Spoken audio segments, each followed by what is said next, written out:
लग रहा है कि जिस प्रकार से मोहन जी ने कहा, वो अभी 75 के हो रहे हैं और मुझे लगता है कि ये 100 साल पूरे होने के बाद वो भी कह देंगे कि अब मैं वो खुल के कहते हैं कि जिस दिन मैं पावर में आया, जिस दिन मैं पावर में आया, मैं संघ को, भाजपा को, सबको नष्ट कर। कांग्रेस की सरकार 60 साल रही, उनके मित्रों की सरकार और भी 5-10 साल रही।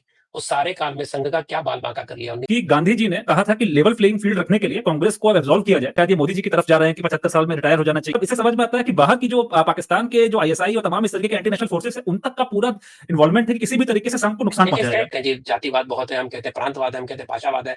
कौन ये सारी बात करते हैं? हमारे लोग। यहाँ के पूर्वजों को अपना मानता है, चाहे उन्होंने पंथ बदल लिया होगा, वो भी हिंदू है।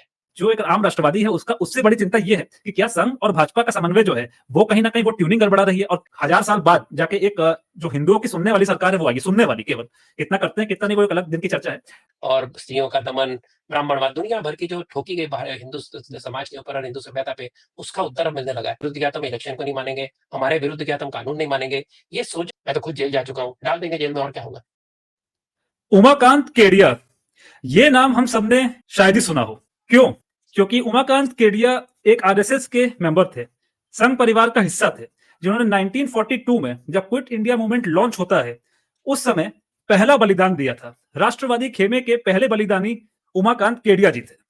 मगर क्यों इस तरीके के नामों को हमसे छिपाया जाता है? क्या वजह है कि आरएसएस पर लगातार हमले किए जाते हैं, उनकी इमेज को मलाइन किया जाता है, टार्निश किया जाता है? आरएसएस ने देश की आजादी में कोई भी योगदान नहीं दिया था, इस तरीके का झूठ प्रपंच फैलाया जाता है। आरएसएस संविधान के भी अगेंस्ट था, आरएसएस देश के झंडे के भी अगेंस्ट था। इस तरीके के तमाम झूठ हमारे सोसाइटी में फैलाए जाते हैं। आज हम लोग 79th इंडिपेंडेंस डे के इस अवसर पे डिस्कस करेंगे डॉक्टर रतन शादा सर से कि क्यों एक लॉबी है जो हमेशा चाहती है कि आरएसएस को किसी तरीके से बर्बाद कर दिया जाए और उसके बाद जो उनके नापाक मंसूबे हैं देश को लेके वो रहा उनकी आसान हो जाएगी।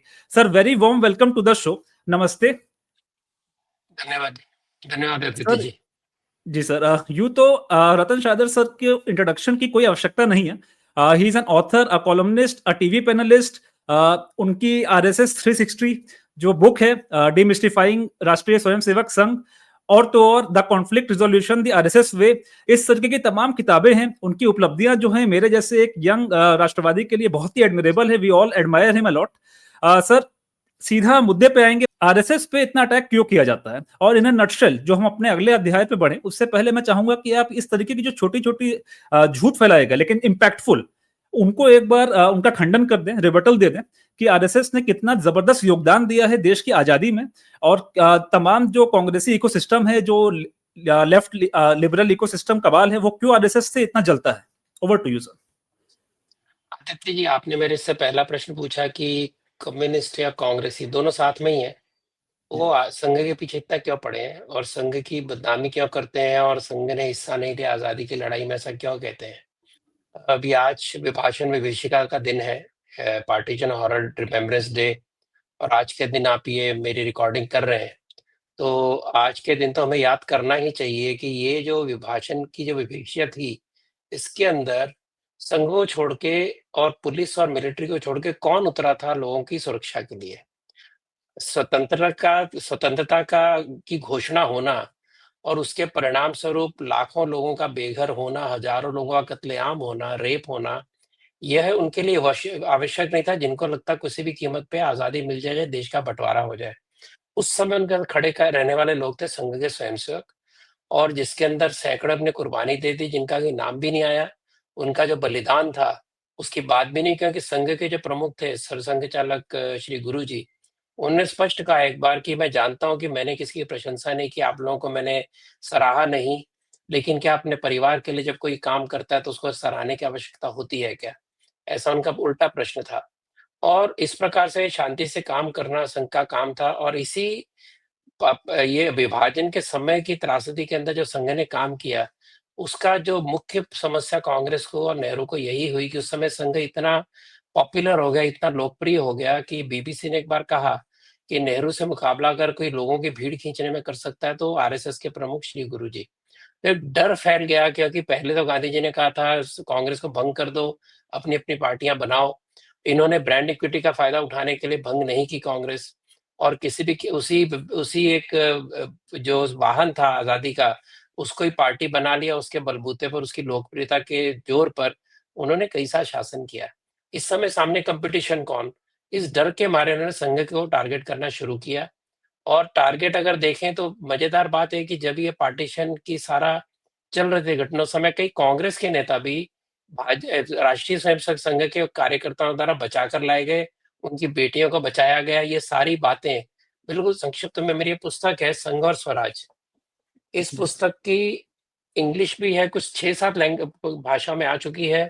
हिंदी, इंग्लिश, पंजाबी, कन्नड़, तेलुगु और अभी एक मलयालम में आ चुकी है। अभी मुझे पता चला मलयालम में अभी हुई है और इस प्रकार से कई तमिल में हुई है।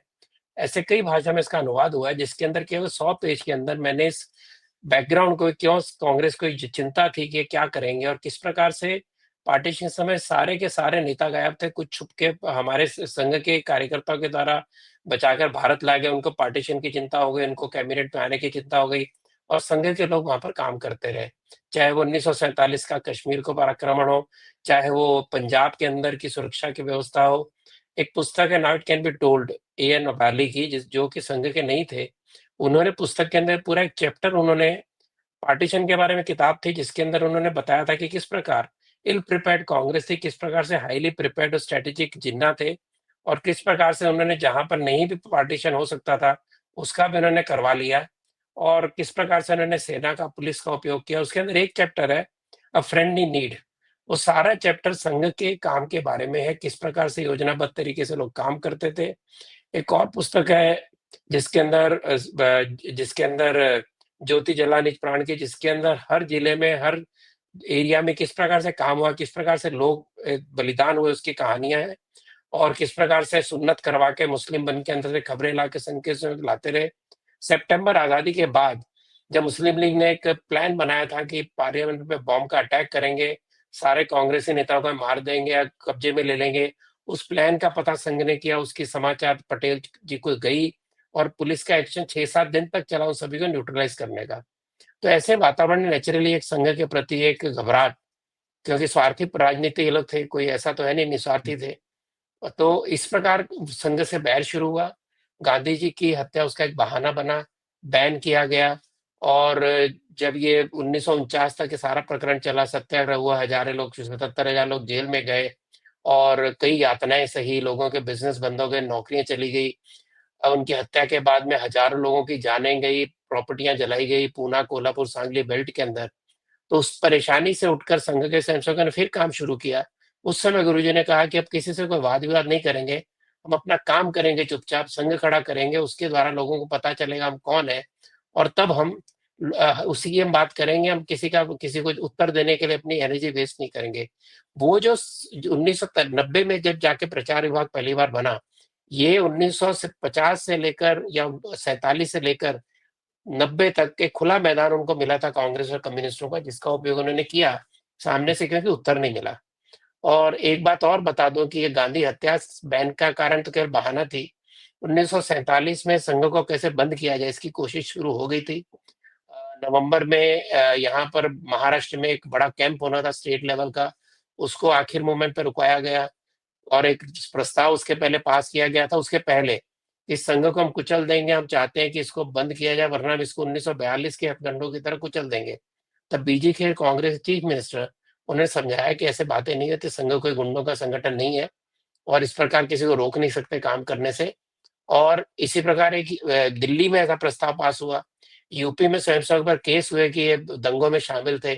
अभी अगर उस समय के इस हिंसक वातावरण में अगर दंगे भी हुए तो बचाने के लिए दंगे तो होने थे और उसके अंदर स्वयंसेवक की जान भी गई।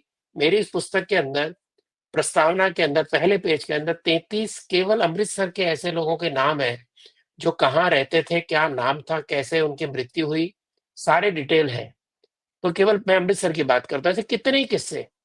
तो उसके बाद में नेहरू जी ने गांधी हत्या के पहले कहा अमृतसर में मैं संघ को कुचल दूंगा या संविधान का विरोध करते हैं। उस समय संविधान बना नहीं था, कॉन्स्टिट्यूशन असेंबली भी नहीं बनी थी।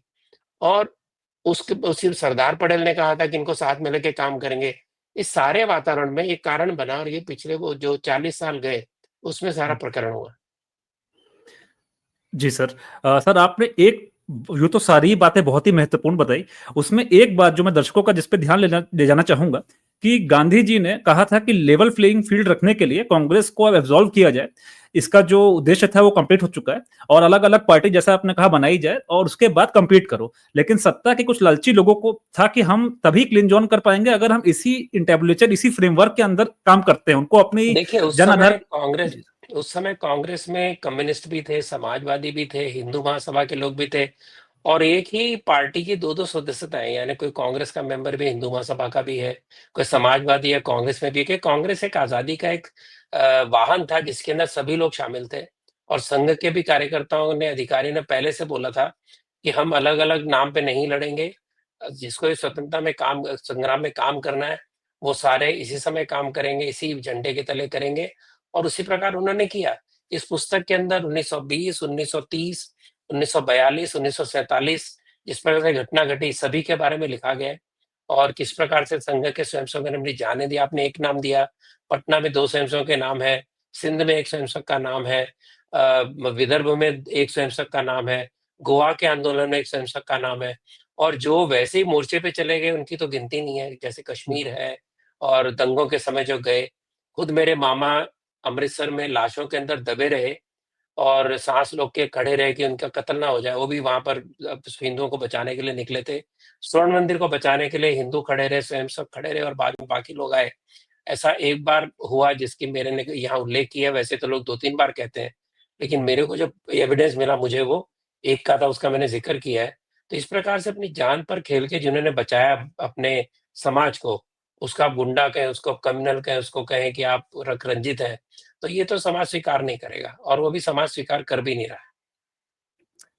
जी सर, बिल्कुल सर, मैं भी यही समझाने का प्रयास कर रहा था कि ये पॉलिटिकल पावर टसल ज्यादा था, जिसकी वजह से आरएसएस की जो बढ़ती पॉपुलैरिटी थी, गुरु गोवालकर जी की जो पॉपुलैरिटी थी, उसको देखने के बाद ये फैसला लिया गया कि इन पे अटैक करना ही करना है। सर, उस समय अटैक जो थे वो इतने ही तक सीमित थे कि संघ की गतिविधियां कुछ सस्पिशियस हैं। गांधी जी के मर्डर के इन्वॉल्वमेंट से लेकर तमाम चीजों में उनको आरोप सिद्ध करने की कोशिश की गई, लेकिन हमेशा संघ को क्लीन चिट मिली। इवन नेहरू जी ने उनको रिपब्लिक डे परेड में भी इनवाइट किया, if I am not wrong.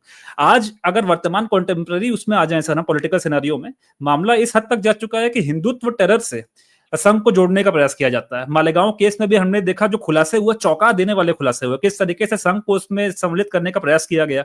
26/11 में तो हमले के कुछ ही महीनों के भीतर तुरंत ही किताब आ कुछ जाती है महीने नहीं, कई। कुछ हफ्तों के, कुछ सप्ताह के भीतर, लगभग 1 महीने के अंदर अंदर, यानी माई बैड सर। किताब पहले से रेडी थी, जी जी ऐसा सर, भी हो मैं सकता है, कह सकते हैं आप। यस सर, मतलब इससे समझ में आता है कि बाहर की जो पाकिस्तान के जो आईएसआई और तमाम इस तरीके के एंटी नेशनल फोर्सेस है, उन तक का पूरा इन्वॉल्वमेंट है कि किसी भी तरीके से संघ को नुकसान देखिए, पहुंचाया जाए। इसका एक आइडियोलॉजी कारण भी बताऊंगा कि संघ की सारी विचार, सारी सिद्धांत और सारी फिलॉसफी ये जड़ से जुड़ी है, भारतीयता से जुड़ी है, हिंदुत्व से जुड़ी है, भारत की संस्कृति और भारत की सभ्यता से जुड़ी है। और जो कम्युनिस्ट पक्ष है, जो लेफ्टिस्ट है, उनकी जो सारी जो लिंक है, वो वेस्टर्न खिड़की से खुलती हैं। उनकी विचारधाराएं पश्चिम से आती हैं, चाहे वो मार्क्स हो, चाहे वो कांग्रेस का सेकुलरिज्म हो। तो एक जड़ विहीन सोच और एक जड़ से जुड़ी सोच, इसकी लड़ाई है। ये लड़ाई उसकी है कि भारत एक राष्ट्र था कि नहीं। भारत को 1947 15 अगस्त को नेहरू जी और गांधी जी ने मिलकर अंग्रेजों के साथ बनाया। उसके पहले भारत एक राष्ट्र था ही नहीं। जिस समय कम्युनिस्टों ने 1942 में आधिकारिक डॉक्ट्रिन लिखी, जिसमें कहा गया, अधिकारी नाम के सज्जन ने, कि भारत एक राष्ट्र है नहीं, ये 17 राष्ट्रों का समूह है, इनको 18 जगह बांट देना चाहिए, 17-18 जगह बांट देना चाहिए, और अलग अलग देश बनने चाहिए, वो जाए। उन्होंने पाकिस्तान को सपोर्ट किया, उन्होंने कश्मीर के अलगाववाद को सपोर्ट किया, क्योंकि उसको राष्ट्र मानते ही नहीं। हम मानते हैं कि ये अविरल बहने वाली सनातन धारा है, जो 10,000 साल से अधिक, 10,000 रिकॉर्डेड, आगे क्या क्या निकलेगा पता नहीं। तो लगभग 10,000 साल से एक पुरातन एक संस्कृति, जियो कल्चरल एंटिटी चली आ रही है। और वो जो लगातार चलने वाली एकमात्र सभ्यता सारे दुनिया में है, वो भारत है। अवश्य भारत को कुछ ना कुछ ईश्वर ने, परमात्मा ने कुछ ऐसा काम दिया होगा जिसके कारण वो अविरल जीवंत रही है। बाकी सारी सभ्यताएं 16 सालों में, 90 सालों में समाप्त हो गई थी, लेकिन भारत को ना तो इस्लामीकरण पूरा कर पाए, ना ही क्रिश्चियन उसको दबा पाए। करोड़ों लोग मर गए, लेकिन उन्होंने कभी भी अपना धर्म नहीं छोड़ा। जो दबके जो बदल गए, वो हमारे आज हमारे साथ हैं, वो हमारे ही लोग हैं। तो ये जो एक भारत की सनातनता है, इसको मानने वाला सिद्धांत और एक राष्ट्र मानने वाला सिद्धांत, और सामने एक इंग्लैंड के और वेस्ट के परिप्रेक्ष्य से देखने वाले लोग, इनमें तो संघर्ष होगा ना, ये मेन संघर्ष है। जी sir. Sir in a nutshell, क्योंकि आपने बताया कि क्यों संघ अलग है सबसे, और उसमें जो भारतीय जो जड़ें हैं संघ की, तो इन अ नटशेल अगर आप बता पाए कि 1925 में डॉक्टर हेडगेवार जी को ये जो ख्याल आता है और उसके बाद उन्होंने इसको इम्प्लीमेंट किया उस समय की वर्तमान परिस्थितियों को देख के, और संघ आज इस साल शताब्दी वर्ष अपना पूरा करने जा रहा है, 100 वर्ष होने वाले हैं। तो एक क्विकली अगर आप हमें जर्नी करा पाए कि उस समय जो संघ बना था उसके क्या उद्देश्य थे, आज के जो वर्तमान संघ है इसका क्या अपना वर्तमान स्थिति के हिसाब से क्या उद्देश्य है सर? देखिए, संघ का उद्देश्य कभी बदला नहीं, क्योंकि संघ सनातन राष्ट्र की बात करता है, संघ हिंदू राष्ट्र की बात करता है, और संघ हिंदुत्व की बात करता है। ये जो मेन मुद्दे हैं, ये मुद्दे हैं जो कि वही हैं। उन मुद्दों को अपनाने का, लोगों को बताने का कुछ ना कुछ तरीका समय अनुकूल उसमें बढ़ता जाता है, ऐड होता है, जिसको हम ग्रेजुअल अनफोल्डमेंट कहते हैं। दत्तोपंत ठेंगड़ी हमारे एक विचारक थे, उन्होंने कहा था कि डॉक्टर जी ने शायद जब तस्वीर बनाई होगी, पेंटर जब तस्वीर बनाता है, तो केवल उसको पता होता है क्या रंग भरेगा, क्या बनाएगा। जो देख रहा है उसको तो 4 लाइनें दिखती हैं, उसके बाद में उसको 100 लाइनें दिखती हैं, कहीं सीधी लाइन दिखती है, कहीं टेढ़ी लाइन दिखती है, लेकिन पत्रकार के, ये चित्रकार के मन में सारा स्पष्ट है। इसी प्रकार डॉक्टर जी के मन में जब उन्होंने कहा कि हिंदू समाज को संगठित करना है, हिंदू समाज की कमियां दूर करनी है, समरस जीवन बनाना है, राष्ट्रभक्ति जगानी है, और देश के प्रति उनका एक जो गौरव है उसको जगाना है, तब अंग्रेजों को भी भगा सकते हैं, हम अपना शासन खुद कर सकते हैं, वरना अंग्रेज चले जाएंगे, शासन वही चलता रहेगा। स्पष्ट भूमिका के साथ में कि हिंदू समाज बटा हुआ है। आज सारी समस्या भारत की कहाँ से आती है? हिंदू समाज की कमियों से आती हैं। हम कहते हैं जी जातिवाद बहुत है, हम कहते हैं प्रांतवाद है, हम कहते हैं भाषावाद है। कौन ये सारे बात करते हैं? हमारे लोग। इस बात से ऊपर उठ के हमारी आइडेंटिटी है, हमारी आइडेंटिटी हिंदू है, हमारी जड़ें हिंदू है, हमारा राष्ट्र हिंदू है। क्योंकि जो भी भारत की खासियत है, चाहे वो सबको साथ लेके चलने इंक्लूसिवनेस हो, चाहे वो एक विभिन्न प्रकार से प्रकट होने वाले अपने अलग अलग एक ही विचार से चलने वाले राष्ट्र हो, जिसके अंदर प्रकृति की पूजा होती है, जिसके अंदर हर विभिन्नता की पूजा होती है, जिसके अंदर हम कहते हैं एक एकम सत्य बोधा वदंती, मेरा मार्ग नहीं तुम्हारा भी मार्ग है, केवल मेरा मार्ग नहीं है। जो केवल मेरा मार्ग और हम कहते हैं तेरा भी मार्ग, ये जो मूलभूत फर्क है, ये भारत को सबसे अलग बनाता है। तो इसको अगर समाज अगर खड़ा होगा एक साथ, तो ये सारी समस्याएं उसी में दूर होंगी। इस वजह से डॉक्टर जी ने काम शुरू किया। वो हिंदुओं को इकट्ठा करने का काम था, किसी के विरोध में नहीं था। ये लोगों के ध्यान में नहीं आता, क्योंकि जब हिंदू समाज था, जिस हिंदू बात की संस्कृत की बात करते हैं, उस समय और तो धर्म थे ही नहीं, कोई पंथ नहीं था। पूरे पंथ कब पैदा हुए हैं? जो आज के पंथ हैं, जो इंटॉलरेंट पंथ हैं, 2300 साल पहले, 2000 साल पहले, 1400 साल पहले। उसके पहले तो प्राचीन सभ्यताएं थी जिनके विचार हमारे जैसे ही थे, जियो और जीने दो, और निराकार को मान लो, साकार को मान लो, और हम सब इसी प्रकृति के अंग हैं, हम इसी के भाग हैं। प्रकृति को हम कॉन्कर करने नहीं है, प्रकृति को जीतने नहीं है, प्रकृति के साथ रहना है, क्योंकि प्रकृति है तो हम है, वरना हम क्या है? ये जो सारी बातें हमारी हैं, ये सारी बातों के कारण हम लोगों से अलग है। सभ्यता एक ऐसी संस्कृति है जो आज के समय, संघर्ष के समय, सारे विश्व को मार्ग दिखा सकती है, जिसको हम कहते हैं तेरे लिए भी जगह है, मेरे लिए भी जगह है। प्रकृति में एक साथ रहेंगे, प्रकृति को एक्सप्लॉइट नहीं करेंगे, एक उसको बिल्कुल ध्यान से केयरफुली उसका हम दोहन करेंगे। और ये सारे जो प्रकार है, हमने क्योंकि हमने नष्ट किया इसलिए नहीं।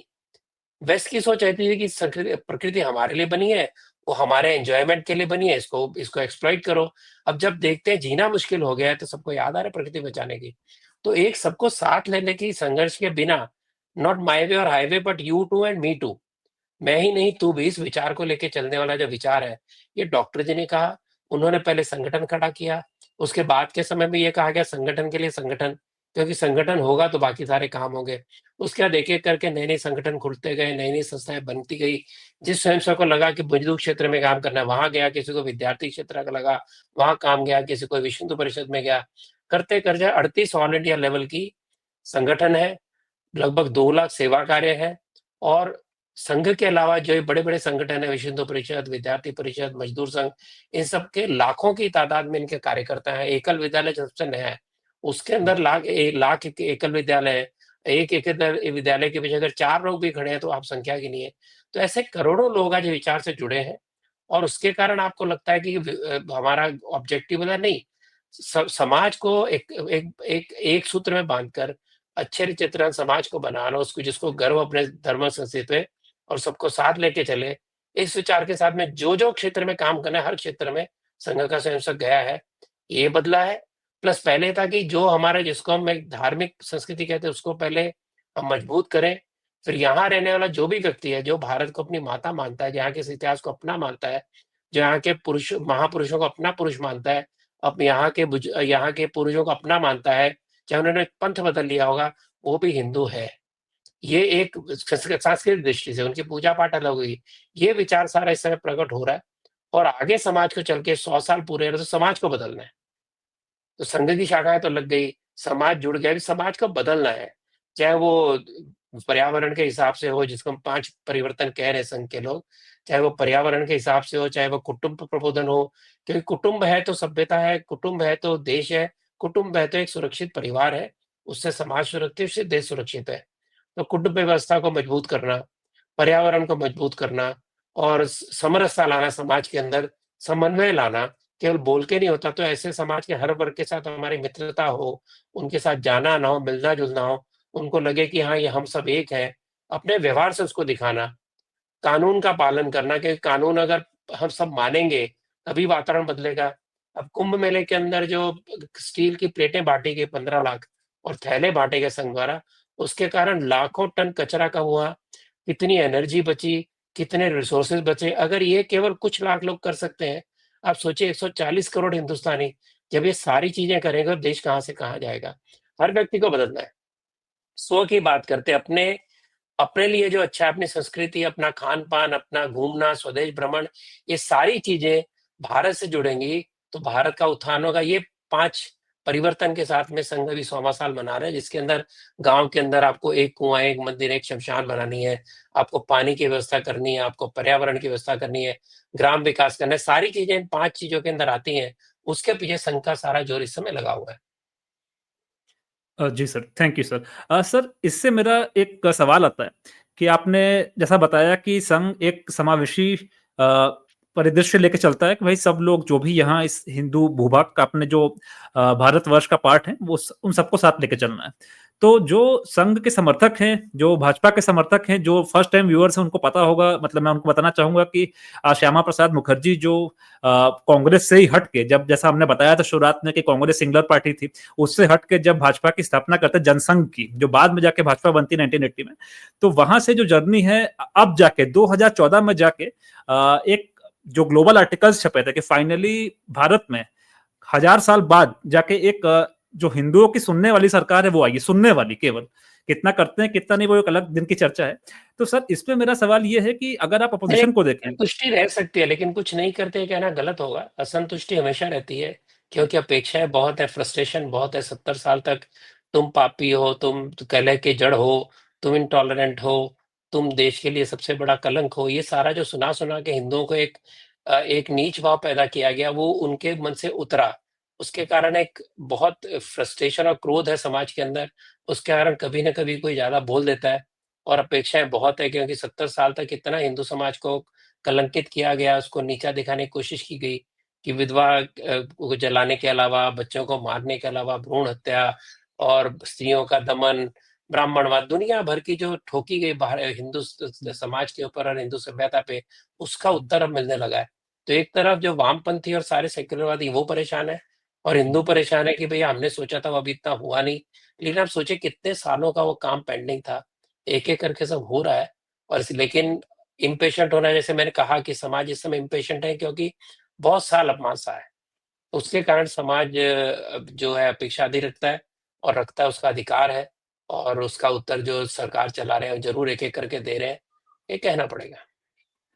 जी सर, मेरा पूरा प्रश्न सर ये था कि मतलब असंतुष्टि तो ऑब्वियसली रहती ही है कि और ज्यादा मिल जाए और जल्दी हो जाए काम, ये सभी लोग का है। मगर एक तबका ऐसा भी है जो राजनीति को समझता है, चीजों को समझता है, अपोजिशन को समझता है। जो अपोजिशन पार्टी के सर्वे सर्वा हैं, एक पारिवारिक पार्टी के जो सियोन है, वो खुल के कहते हैं कि जिस दिन मैं पावर में आया मैं संघ को, भाजपा को, सबको नष्ट कर दूंगा। और जब वो इस तरीके की बात कहते हैं तो क्लैरिटी से समझ में आता है कि इस आदमी को आज भी पता है कि इनके परिवार का, इनकी पार्टी का एक इकोसिस्टम है। वो जो डायलॉग चलता आता है कि सरकार भले ही तुम्हारी हो, सिस्टम हमारा है।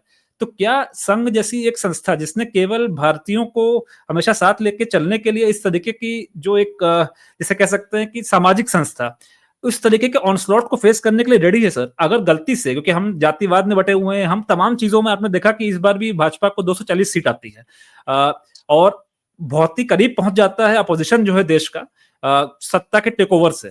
अगर गलती से कल को इस तरीके का कुछ हो जाता है तो क्या हम उतने सशक्त हैं सर? ये अगर आप कॉन्फिडेंस दे पाए लोगों को तो। Yes sir. देखिए, पहली बात है कि बीजेपी संघ को नष्ट करेंगे तभी तो सत्ता पे आएंगे। तो नष्ट पहले करना पड़ेगा तब सत्ता पे आएंगे, सत्ता पे आने कैसे नष्ट करेंगे।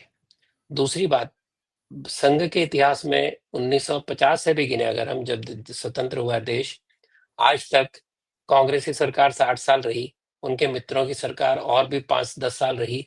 उस सारे काल में संघ का क्या बाल बांका कर लिया। 1948 में बैन किया और उसको हटाना पड़ा केवल एक कॉन्स्टिट्यूशन बना के, तो इस बहाने पर फिर 1975 के अंदर बैन के अंदर सबसे ज्यादा संख्या में जो 90% लोग अरेस्ट हुए, 1,30,000 के आसपास में से वो सारे संघ और उससे संबंधित लोग थे।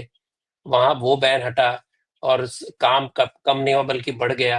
राम मंदिर के लिए जब बाबरी ढांचा हटाया गया, उस समय फिर बैन किया गया, कोर्ट ने बैन हटाया। 1930-31 के अंदर अंग्रेजों ने कहा कि जो सरकारी व्यक्ति जाएगा संघ में उसको बर्खास्त किया जाएगा। उसके 1932 में कहा सरकारी टीचर भी नहीं जाएंगे, उनको ही हम हटाएंगे, उनको नौकरी से निकाल देंगे। उसके बावजूद संघ तो बढ़ता रहा। नेहरू जी ने कोशिश की, इंदिरा जी ने कोशिश की, राजीव गांधी ने ओपनली तो नहीं कहा, लेकिन राजीव गांधी राम मंदिर में भी संघ वालों से मिलते रहे। तो वहां तक आते थे, थोड़ा उनका बोथरा हो गया था, उनका जो विरोध था संघ को।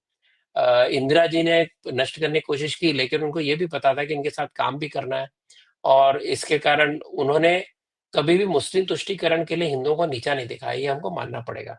उन्होंने संघ का विरोध किया, उनका वही कारण था, सेक्युलर जो उनका एक सेक्युलरिज्म का एक उनका झंडा था, वोट बैंक का, उसके कारण किया। लेकिन उनका द्वेष ऐसा नहीं था, उनका द्वेष राजनीतिक था।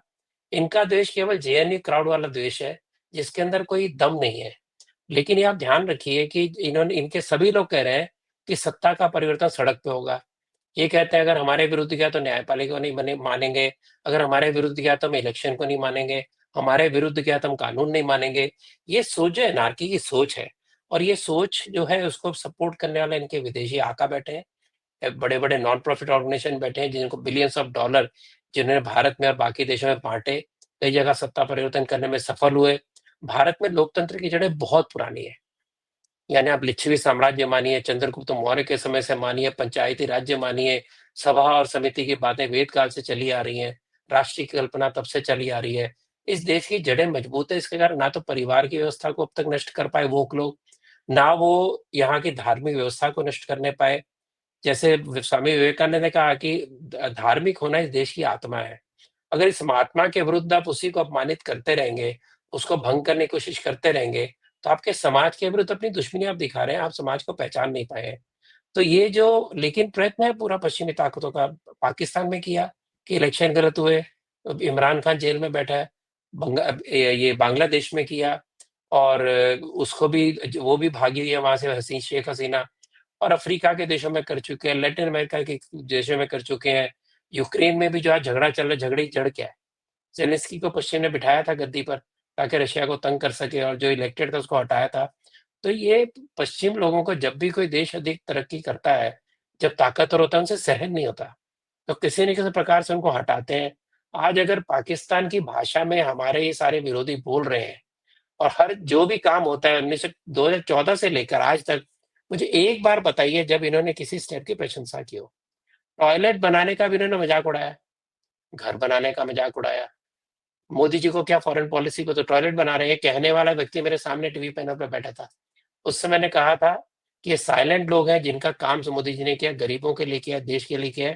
इसका उत्तर तुम्हें बैलेट बॉक्स में मिलेगा, और 2014 के बाद जो भी इलेक्शन हुए, वो व्यक्ति को पता है कि मेरे लिए क्या किया। तो हर गरीब छोटे से छोटे तबके के व्यक्ति को चाहे वो सांस्कृतिक तरीके से हो, चाहे वो फाइनेंस के तरीके से हो, उसको इंक्लूजन में लाना, अंत्योदय का परिकल्पना को साकार करना, ये जो मोदी जी ने किया है, इसके कारण लोगों को पता है कि जिस तरह की बातें करते हैं, उनको हमें इंटरेस्ट नहीं है, उनको किसी भी कीमत पर सत्ता चाहिए। और इस सत्ता के लिए जो भाषा उनकी है, जिस प्रकार से विदेशियों का साथ देना है, पाकिस्तानी विमान गिराए, उत्तर दो, उत्तर दो। जब एयर मार्शल ने कहा कि हमने विमान गिराए, तो कोई कुछ नहीं बोला। तो ये एक जो बहुत ही विभत्स इनका प्रकार है कि मुझे सत्ता चाहिए वरना देश को आग लगा दूंगा, ये लोग देख रहे हैं, मुझे लगता नहीं कर पाएंगे। और देश बहुत समृद्ध इस समय, बहुत सशक्त है। आपने देख ही लिया ऑपरेशन सिंदूर, और उसके बाद उसको किसी जैसे उसमें अग्निवीर की योजना आई थी, सारे देश को जलाया। ये जला सकते हैं, ये इन्होंने चैलेंज किया हुआ है। उसके ऊपर ध्यान रखना है, लोगों को उस पर ध्यान रखना है कि जब भी चुनाव है, जब भी मौका हो, इन ताकतों को, जिसमें विदेशी हाथ भी हैं, बड़ी बड़ी संस्थाएं हैं, उनको देश को जलाने न दिया जाए। और इसका उत्तर वो बैलेट बॉक्स से देंगे। इसके कारण ऐसी बातों से डरने की आवश्यकता नहीं है।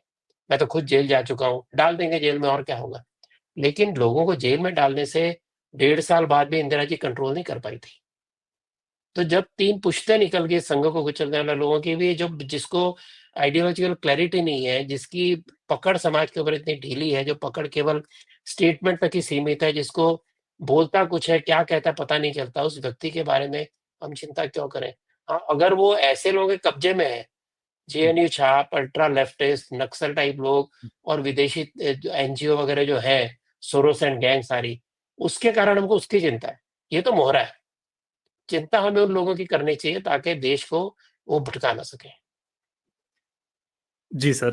सर, यूँ तो मन में मेरे बहुत सवाल हैं, मगर क्योंकि समय की सीमा है, आपको भी कहीं जाना है सर, तो आपने समय दिया इसके लिए बहुत-बहुत धन्यवाद। बट जाते-जाते एक फाइनल टिप्पणी चाहूँगा। इस अपोज़िशन का जो खतरा है और तमाम जो विदेशी ताकतें हैं, उनका खतरा अपनी जगह है। जो एक आम राष्ट्रवादी है, उसका उससे बड़ी चिंता ये है कि क्या संघ और भाजपा का समन्वय जो है, वो कहीं न कहीं वो ट्यूनिंग गड़बड़ा रही है, और कहीं ये ट्यूनिंग तो वो वजह नहीं बनेगी जिसकी वजह से हम लोग को सत्ता से हाथ गंवाना पड़ेगा। क्योंकि जिस तरीके के स्टेटमेंट्स कभी-कभी जो हम आरएसएस प्रमुख जो हैं मोहन भागवत जी, उनकी तरफ से आते हैं, और इनडायरेक्टली लोगों को लगता है कि शायद ये मोदी जी की तरफ जा रहे हैं कि 75 साल में रिटायर हो जाना चाहिए, या अभी रिसेंटली एक आया कि शिक्षा और स्वास्थ्य बहुत जरूरी आवश्यक चीजें हैं, मगर आम इंसान के पहुंच से दूर जा रही है। तो इस समन्वय पे अगर आप आखिरी टिप्पणी अपनी दे पाएं सर। अगर कोई कहता है शिक्षा और इस स्वास्थ्य की सबको सेवा नहीं मिल रही, आप कहें तो ठीक है, सरसंघ चालक कहे तो मुश्किल है। और अगर चेताते हैं सरकार को कि ये चीजें होनी चाहिए, इंगित करते हैं, तो इसमें क्या गलत है। क्या उन्होंने कहा कि सरकार नहीं कर रही, उन्होंने कब तक पहुंचा नहीं। जब 70 साल का एक बैकलॉग क्लियर हो रहा है, और कई चीजें इसमें हो चुकी, स्वास्थ्य के इसके अंदर, शिक्षा के अंदर, लेकिन अभी भी समय है। इसके कारण उन्होंने कहा, अगर आप 75 साल की उम्र की बात करते हैं, 75 साल की उम्र में संघ के अंदर तो पहले से नियम है कि नए नए तरुण लोगों को लेकर आओ, और जिनको लगता है हम काम नहीं कर सकते, चाहे 70 साल के हो, चाहे 60 के हो, चाहे 80 के हो, उनको लगता है और काम नहीं कर सकते, तो अपनी जो जिम्मेदारी छोड़े, तरुणों को आगे बढ़ाएं। ये तो पहले से चल रहा है। और मुझे लग रहा है कि जिस प्रकार से मोहन जी ने कहा, वो अभी 75 के हो रहे हैं, और मुझे लगता है कि ये 100 साल पूरे होने के बाद में वो भी कह देंगे कि अब मैं नए तरुणों को, अब नए लोगों को उत्तर देना चाहता हूँ, और वो उसमें से पीछे हटें। हो सकता है। और इसी प्रकार, अगर मैंने तो सारे भाषणों का विश्लेषण किया, डिबेट्स में उत्तर दे चुका हूँ। हर भाषण का एक संदर्भ होता है।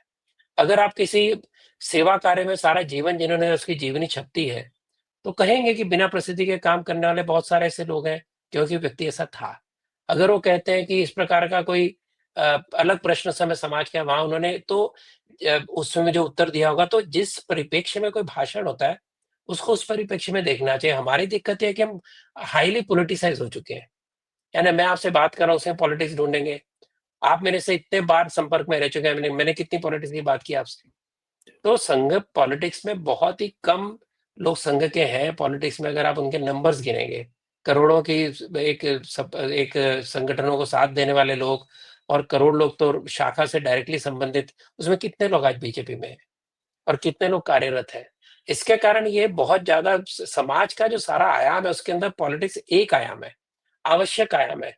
लेकिन उसके अलावा बहुत से आयाम है। मोहन जी हर आयाम में जाते हैं, सारे भारत का बार बार दौरा करते हैं, हर जगह अलग विषय पे भाषण देते हैं। हर विषय को जोड़ना किसी और से, ये केवल शरारत है या भोलापन है। हमारी खासियत है हमारे समाज की कि हम या तो बहुत ही ज़्यादा हो जाते हैं इम्पेशेंट, या भोले हो जाते हैं कि ज़रा भी किसी ने कुछ कहा, उसको तुरंत लगा के हम बोले वो इनके आपस में विचार नहीं मिलते। अरे बहुत व्यापक विचार परिवार है। मैंने कहा 38 इसके अंदर ऑल इंडिया बॉडीज़ हैं, समन्वय चलता है। आज बीजेपी की सदस्य संख्या संघ से भी ज़्यादा है। बीजेपी सरकार में अपनी मजबूती से बैठी है, सब जगह उसका अपना संगठन है, अपने तरीके से चला रही है। और उसके अंदर अगर कुछ कहना है समय-समय पे तो कहेंगे भी, हमारे ही लोग हैं। नहीं करेंगे तो हम भी क्रिटिसाइज़ करेंगे, हमारे ही लोग हैं। अगर कोई और कर सकता है, मैं क्यों नहीं कर सकता? और कोई सलाह दे सकता है, मैं नहीं क्यों क्यों नहीं दे सकता? मैं भाजपा का सदस्य तो नहीं हूँ ना। भाजपा के अनुशासन है, भाजपा के लोग हैं, हम तो नहीं है ना। तो एक सजग नागरिक के नाते जो मुझे कहना है मैं कहूँगा, मैं कहता हूँ, आज भी कहता हूँ। आप मेरे सोशल मीडिया पे जाइए, मैं कई बार ऐसी बातें कर चुका हूँ। लेकिन क्या इसके लिए मैं चाहता हूँ कि कांग्रेस आ जाए सत्ता पे? नहीं। लेकिन अगर हमें लगता है कुछ काम सही नहीं हो रहा, तो सभी का अधिकार है, नागरिक होने के नाते अपना विषय रखें। सरकार का अधिकार है कि जो विषय को उठाना चाहे, तो ले, ना कर पाए उसके अपने राजनीतिक कंपल्शन हो, समय अनुसार करे। आर्टिकल 370 में कितना सुनाया गया था हमको? राम मंदिर के लिए कितना सुनाया गया था? समय आने पे सारे काम हुए ना। तो ये जो समाज 10,000 साल पुराना समाज है, जो 1000 साल की लड़ाई जीत के बाहर आया है, जो 70 साल की एक सेक्युलर तथाकथित समाजवाद के अंतर्गत अपना जीवन उसने खराब किया, वो सारे समाज को कभी ना कभी तो अपनी बात कहने वाली सरकार मिली तो कहेगी। उसमें चिंता की क्या बात है? जी सर। क्योंकि हम सर चाहते हैं अगेन। कि सत्ता में रहे। हम जी। चाहते हैं वही सत्ता में रहे, इसके लिए बोलते हैं। जी सर, जी सर। सर आपने समय दिया इसके लिए बहुत-बहुत थैंकफुल हूँ मैं, और उम्मीद है कि आप दोबारा शो पे आएँगे और आपसे और कुछ पेक्युलैरिटीज़ पे चर्चा करेंगे हम लोग। और इसी के साथ इजाज़त चाहूँगा। सभी दर्शकों से निवेदन है कि चैनल को प्लीज़ सब्सक्राइब करें, वीडियो को लाइक, शेयर करें और ज़्यादा से ज़्यादा लोगों तक मेरी आवाज़ को, सर की आवाज़ को इको कराएँ, राष्ट्रवादियों की आवाज़ को इको कराएँ। इसी के साथ नमस्ते, जय हिंद। धन्यवाद, नमस्कार। नमस्ते सर।